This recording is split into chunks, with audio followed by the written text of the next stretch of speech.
नमस्कार. आज आपण करणार आहोत तांदळाची खीर. हे अर्धा वाटी तांदूळ आणि 1-2 काजू भिजत ठेवलेले. 3-4 तास हे तांदूळ आपण भिजत ठेवायचे आणि नंतर वाटून घ्यायचे. खीरीसाठी काय काय साहित्य लागणार आहे ते आपण आता बघूया. गूळ आहे, ओलं खोबरं आणि हे तांदूळ भिजत ठेवलं होतं मी, ते वाटून घेतलेले आणि ही वेलची. आता हे खोबरंसुद्धा थोडंसं मिक्सरमध्ये वाटून घ्यायचं आणि आता आपण खीर करायला सुरुवात करूया. एक भांडभर पाणी घालूया पातेल्यामध्ये. पाणी गरम झालं ना की आपण गूळ घालूया.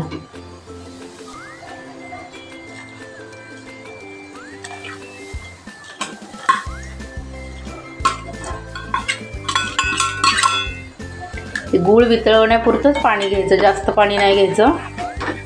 गूळ पूर्ण वितळला पाहिजे.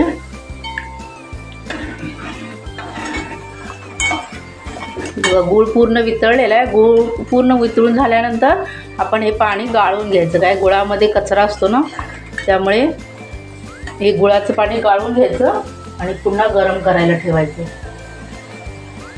गूळ त्या पाण्याला उकळी आली की आपण जे खोबरं आणि हे तांदूळ वाटून घेतलेलं आहे मिक्सरला, ते मिक्स करायचं आणि हलवत राहायचं.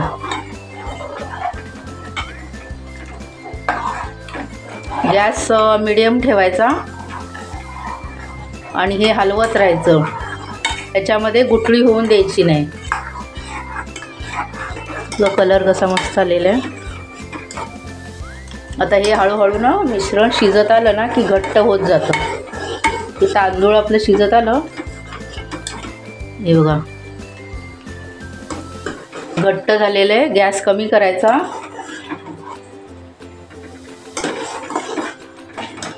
तांदूळ पूर्ण शिजलेले आहे. आता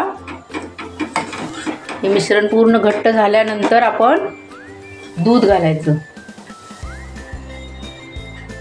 हे मलाई सकट दूध घालायचं.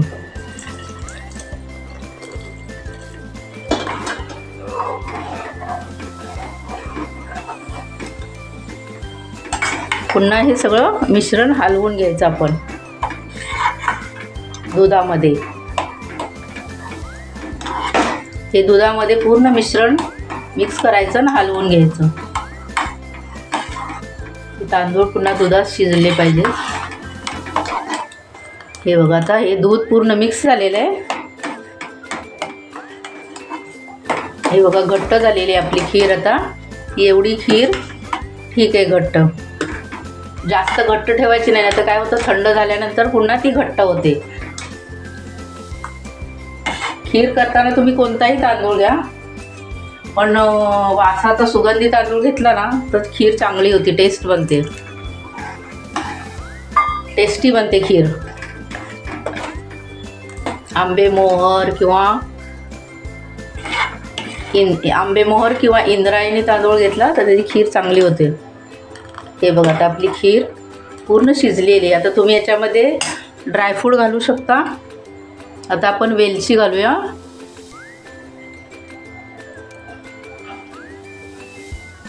वेलची जायफळ घातलेले आहे. पुन्हा मिक्स करूया. एक चिमूटभर मीठ घालूया. गोड पदार्थ आहे ना, त्यामुळे चिमूटभर मीठ घालायचं, मग आणखीन चव चांगली येते त्याला.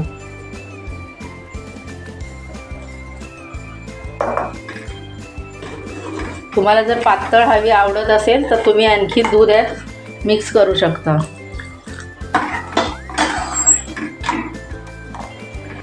आता आपण 2 चमचे तूप घालूया वरून.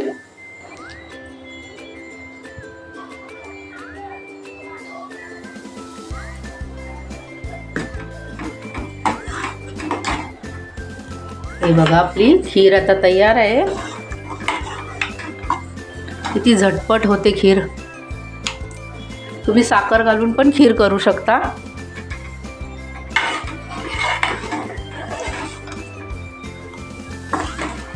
तर माझी ही रेसिपी तुम्हाला आवडली असल्यास लाईक करा, शेअर करा, सबस्क्राईब करा. आता आपण सर्व करूया.